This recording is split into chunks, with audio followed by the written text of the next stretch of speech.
절제할 용기, 내 인생을 바꾸는 10단계 루틴. 엘리 바젤은 이렇게 이야기했습니다. 궁극적으로 우리가 추구해야 할 힘은 자기 자신을 조절하는 힘이다 라고 말이죠. 많은 사람들은 더욱더 건강해지기를, 더 많은 부를 축적하기를, 직장에서 능력을 인정받기를, 타인의 존중을 받기를 원합니다. 새해가 되면 많은 이들이 다이어리를 꺼내들어 올 한 해 목표를 세우죠.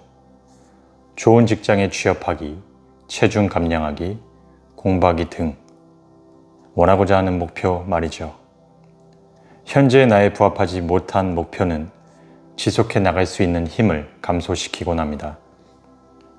목표를 세우는 건 좋지만 그것을 달성해 나가기 위한 노력으로 절제가 필요합니다. 절제란 단어를 떠올리면 친구들을 만나 놀고 싶은 마음을 접고 일찍 귀가하게 만들죠. 절제는 운동 시작 후 10분이 채 지나지 않아 중단하고 싶을 때 한 번 더 생각해보고 운동을 지속하도록 만듭니다. 우리는 절제를 무언가를 참는 힘이 아닌 무언가를 실행하는 힘으로 인식할 필요가 있습니다.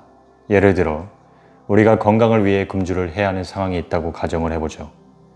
우리의 입장에서 절제는 술을 마시고 싶은 유혹이 생길 때마다 수행해야 하는 개별적인 업무로 인식되기 마련입니다. 우리가 건강이라는 목표를 향해 집중하고 있으면 우리의 두뇌는 이를 하나의 업무로 인식하게 되는데요. 금주를 지속한다는 것은 계속해서 진행되는 상태이기에 우리는 그것을 연속성 있게 유지시킬 수 있는 겁니다. 절제란 자유다. 작가 조코 윌링크가 한 이야기입니다. 그는 왜 절제를 자유라고 표현한 것일까요? 순간의 욕구에 충실한 것은 자유로움이라고 생각할 수도 있지만 사실 그것은 자신을 구속하는 것이나 마찬가지인 것입니다. 왜냐하면 그것은 스스로 판단하여 결정하기를 포기하고 즉각적인 충동에 결정을 맡기는 셈이기 때문이죠. 우리가 매번 즉각적인 충동에 굴복하고 주어진 대로 살아가다 보면 그것은 스스로를 노예화하는 것입니다. 절제란 자신을 강압하는 충동과 유혹에서 벗어나는 일이죠. 자기 조절은 자기 존중의 중요한 요소이다. 또한 자기 존중은 용기의 중요한 요소이다. 투키디데스가 한 이야기입니다.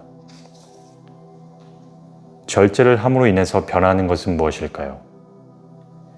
스스로가 원하는 목표를 성취하는 데 있어 어떠한 외부적인 압력도 가해지지 않습니다. 스스로가 진정으로 원하는 것을 이루기 위해선 자기 자신에게 스스로 강요해야 합니다. 그 누구도 강요하지 않는 환경 속에서 나 자신조차 스스로에 대한 강요를 하지 않는다면 장기적인 보상을 포기하고 현재의 즐거움에 집중하게 될 것입니다. 가치를 실현하기 위해 충동을 억제할 수 있어야 주도적인 사람이 될 수 있는 겁니다. 순간의 보상을 추구할 것인가, 혹은 미래의 보상을 추구할 것인가. 보상 지연은 미래에 더 큰 보상을 얻기 위해 현재의 보상을 기꺼이 포기하는 행위를 가리킵니다. 다이어트를 시작한 상황에서 아침을 거르고 저녁을 폭식하는 것과 규칙적인 아침 식사 후 적절한 양의 저녁 식사를 하는 것이 이에 해당될 수 있겠죠. 보상 지연을 필요로 하는 이들에게 어떠한 방향성이 필요할까요? 목표를 세우고 그 목표에 다가가기 위한 여정에서 유혹의 양날은 검처럼 다가오기 마련입니다. 유혹을 거절하지 않고 순응했을 때의 대가를 우리는 상상해 볼 필요성이 있습니다. 이러한 유혹에 흔들리지 않고 조금 더 단단한 나가 되고자 우리는 다양한 방법을 시도해 볼 필요가 있겠습니다. 목표에 해당되는 그것을 성취하였을 때 얻을 수 있는 보상에 대해서 설정할 필요가 있는 거겠죠. 보상의 내용을 명확하게 설명하고 되뇌일수록 우리는 더 큰 혼란에 빠지지 않을 수 있습니다. 미약한 날개짓이 큰 바람을 불러오듯 작은 목표 설정부터 비롯하여 더 큰 목표를 성취해 나갈 수 있도록 스스로 격려하는 것이 중요합니다. 큰 목표를 성취하기 위해선 디테일한 작은 목표의 단계 설정이 필요합니다. 큰 목표를 이뤘을 때 나에게 주어지는 보상과 중간에 발생할 유혹을 참지 못하였을 때 주어지는 결과에 대해 상상해 볼 필요가 있겠죠. 계획한 바를 성취하였을 때 주어지는 보상을 최대한 자세하게 설명하도록 하는 것도 목표를 달성하는 데 있어 작은 도움이 될 것입니다. 자, 그럼 목표를 달성하는 과정에 있어 통제 불능감이 발생하는 이유는 무엇일까요? 인간은 어떤 일이 발생하였을 때 그 상황을 통제할 수 없다고 느끼게 되면 강한 스트레스를 받습니다. 스트레스의 원인은 수없이 많지만 가장 큰 영향력을 제공하는 원인은 통제 불능감입니다. 통제 불능감을 받아들이면 큰 스트레스를 받지 않고도 현명한 대처가 가능합니다. 다가오지 않은 미래와 통제 불가능한 상황에 대해 스트레스를 느끼기보다 그 상황에 대입하여 다양한 대처 방안을 생각해 보는 것에 초점을 맞추어 보는 것은 어떨까요? 스트레스를 받게 될 때, 게으름과 무기력으로부터 홀로 서고자 할 때, 절제를 하게 되면 타인이 나에게 기대하는 요구로부터의 자유를 얻게 될 것이고, 불가피하게 나에게 주어지는 의심으로부터 멀어질 수 있습니다. 절제하는 삶은 현명한 대처가 가능하도록 나를 성장시킵니다. 우리는 주어진 스트레스에 대한 원인을 파악하고자 할 필요가 있으며 원인과 그에 따른 결과는 스스로가 책임져야 한다는 것을 깨닫게 됩니다.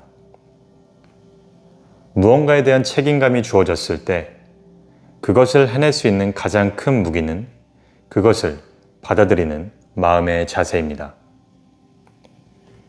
레오나르도 다빈치는 이렇게 이야기했습니다. 당신이 베풀 수 있는 것은 당신 자신뿐입니다. 성공은 절제에서 이루어지고 실패는 방증에서 이루어집니다. 이것은 명확한 진리입니다. 라고 말이죠. 절제력을 방해하는 요소들은 다양하겠지만 그중 한 가지는 내면에 잠재되어 있는 부정적인 성향입니다. 인간은 태생적으로 부정적인 성향이 어느 정도 내재되어 있습니다. 진화해오던 역사와 환경 속에서 인간은 살아남기 위해 부정적인 상황에 더욱더 주목하며 진화해왔기 때문이죠. 자, 그럼 내면에 잠재되어 있는 부정적인 성향을 변화시키는 방법에는 무엇이 있을까요? 내가 서 있는 환경을 돌아보고 주변을 환기시켜 볼 필요성이 있습니다. 자주 만나 함께 이야기를 나누는 주변 사람들이 매사에 패배주의적인 생각을 지니고 있다면 나도 모르게 비슷한 세계의 영향력을 함양하게 될 것입니다. 멀리서 불어오는 주변인들에 대한 많은 종류의 가십을 피하는 것 또한 하나의 방법이 되겠는데요. 우리는 직접 보고 듣지 않은 것들에 대해서 함부로 말하는 경향이 있습니다. 주변에서 들려오는 소리 소문을 토대로 사실관계를 판가름하다 보면 많은 것들에 오류가 생기기 마련입니다. 외부의 센서보다 내면의 센서에 더욱더 귀를 기울여 보도록 하는 건 어떨까요? 자, 작은 목표를 성취하기 위해선 어떠한 마음가짐을 가지고 행동해야 할까요? 중장기적인 목표 설정도 중요하지만 눈앞에 주어진 단기 목표를 설정하는 것 또한 중요하다고 생각합니다. 단기적인 목표를 성취함으로써 우리는 목표 달성이라는 경험을 하게 되고 이러한 작은 경험들이 다음에 다가올 중장기 목표에서 성과로 발현될 수 있는 것입니다. 작은 목표를 설정하고 그것을 달성하기 위한 방법에 대해서 한번 생각해 보도록 하죠. 이루고자 하는 목표를 한 문장으로 요약해 봅니다. 목표를 떠올리며 한 문장으로 요약하는 것만으로도 현재 내가 서 있는 길, 그 길 위에서 행해져야 할 것들이 견고히 다듬어지는 느낌을 느낄 수 있습니다. 이루고자 하는 목표를 한 문장으로 요약했다면 다음으로 목표를 달성하고 싶은 이유에 대해 떠올려 봅니다.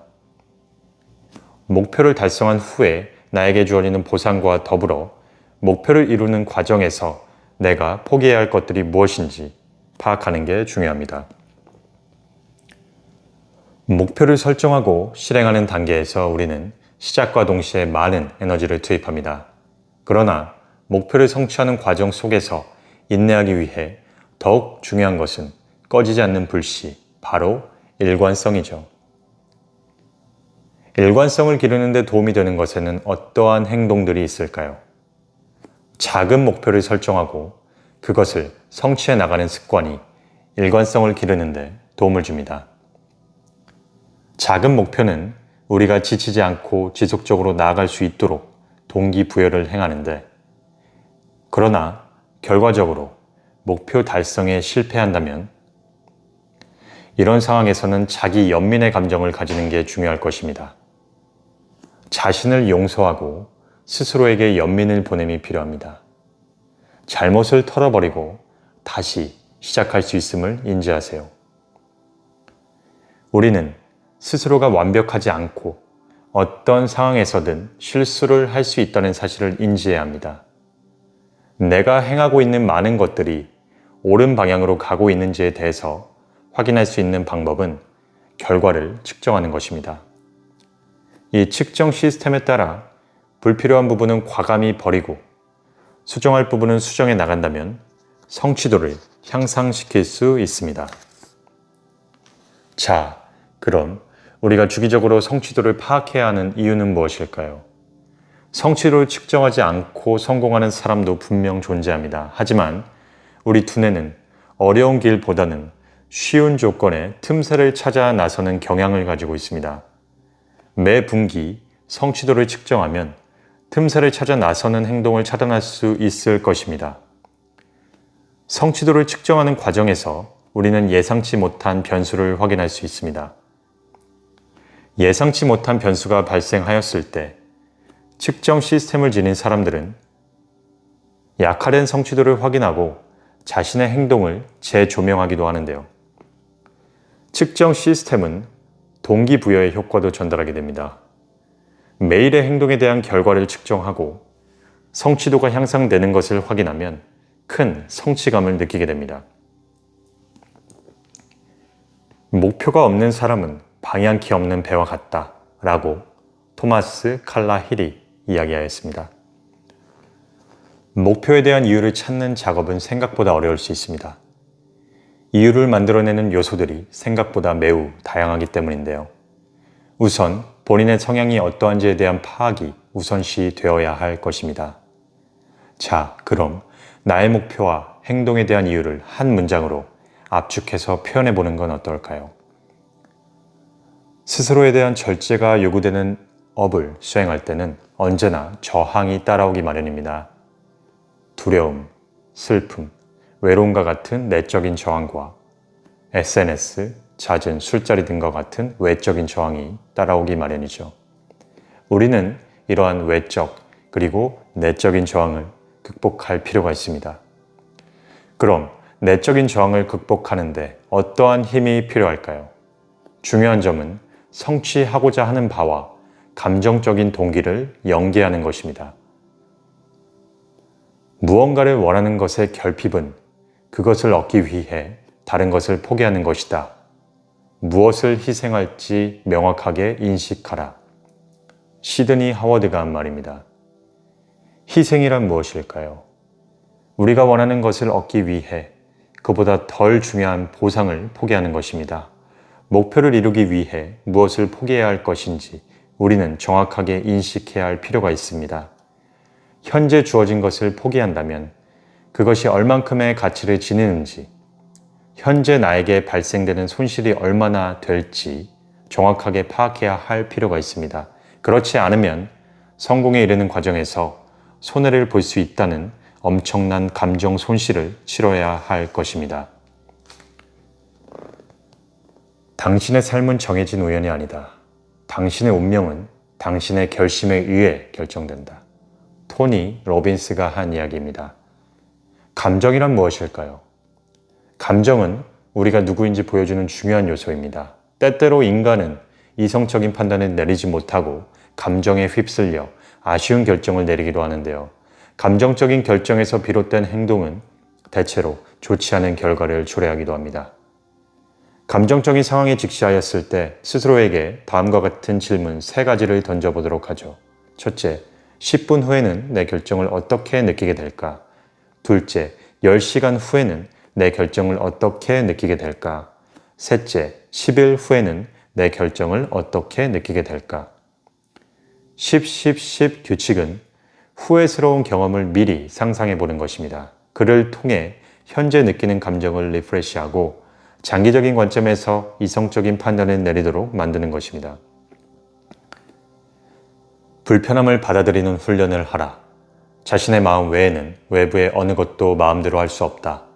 이 사실을 깨달을 때 당신은 강해질 것이다. 마르쿠스 아우렐리우스가 한 이야기입니다. 우리는 건강해지기 위한 근육을 만들기 위해 체육관에서 열심히 구슬땀을 흘립니다. 더 큰 근육을 만들기 위해 더 큰 저항을 우리는 이겨낼 필요가 있는 겁니다. 절제 근육도 비슷한 방식으로 키울 수 있습니다. 충동과 유혹에 저항하기 위해 절제력을 사용하면 절제 근육이 단련됩니다. 하기 싫다고 느끼는 무언가를 실행에 옮기기로 결정하였을 때 처음에는 익숙하지 않은 불편함을 느끼게 될 것입니다. 이후에 계속해서 저항을 느끼게 된다면 근육은 더욱 강해지고 결국 이전에 느꼈던 불편함이 편안한 감정으로 변화될 것입니다. 시행착오를 겪어도 자책하지 말라. 당신은 스스로의 모든 실수를 용서해야 한다. 왜냐하면 당신은 올바른 일을 하려고 노력했기 때문이다. 마야 안젤루가 한 이야기입니다. 자기 인식에 대한 부족은 실수를 발생시키는 이유 중 한 가지입니다. 대개 우리는 스스로의 약점에 대해 정확하게 직시하지 못합니다. 그러다 보니 자신에게 다가온 유혹에 저항하는 능력을 과대평가하기도 하는 것이죠. 목표를 정하고 달성해 나가는 과정에서 마주치게 될 장애물은 무엇이며 어떠한 희생을 감내해야 하는가? 현재 스스로를 돌아보세요. 본인의 위치와 능력을 고려해 봤을 때 그것이 도달할 수 있는 목표인가요? 목표를 되새겨 보세요. 왜 그 목표를 이루고 싶으신가요? 이러한 지점들을 파악해보고 설정한 목표를 달성하는 것이 당신의 삶에 어떠한 의미 반영이 될지를 생각해 봐야 할 필요가 있습니다. 목표를 향해 항해하는 도중 어지러운 욕구가 발생된다면 어떻게 이겨낼 것인가요? 답은 간단합니다. 서핑을 하듯이 욕구를 이겨내보는 겁니다. 욕구가 느껴짐에 있어 자신을 자책하거나 수치심을 느낄 필요는 없습니다. 내가 느끼는 욕망이 나의 인격을 반영하지는 않습니다. 욕망이란 자고로 본능으로부터 나오는 자연스러운 것입니다. 욕구의 존재를 느끼되 오롯이 기다리세요. 욕구란 순간적으로 존재하다 결국에는 사라지고 말 것입니다. 이는 마치 큰 파도가 거세게 밀려오는 것처럼 보이지만 내가 있는 곳까지 도달하였을 땐 힘을 소진하고 다시 바다로 돌아가는 것에 비유가 가능할 것입니다. 오늘도 그리고 내일도 입가에 웃음이 가득하길 바라며 마음을 올리는 목소리 마인드 보이스였습니다. 감사합니다.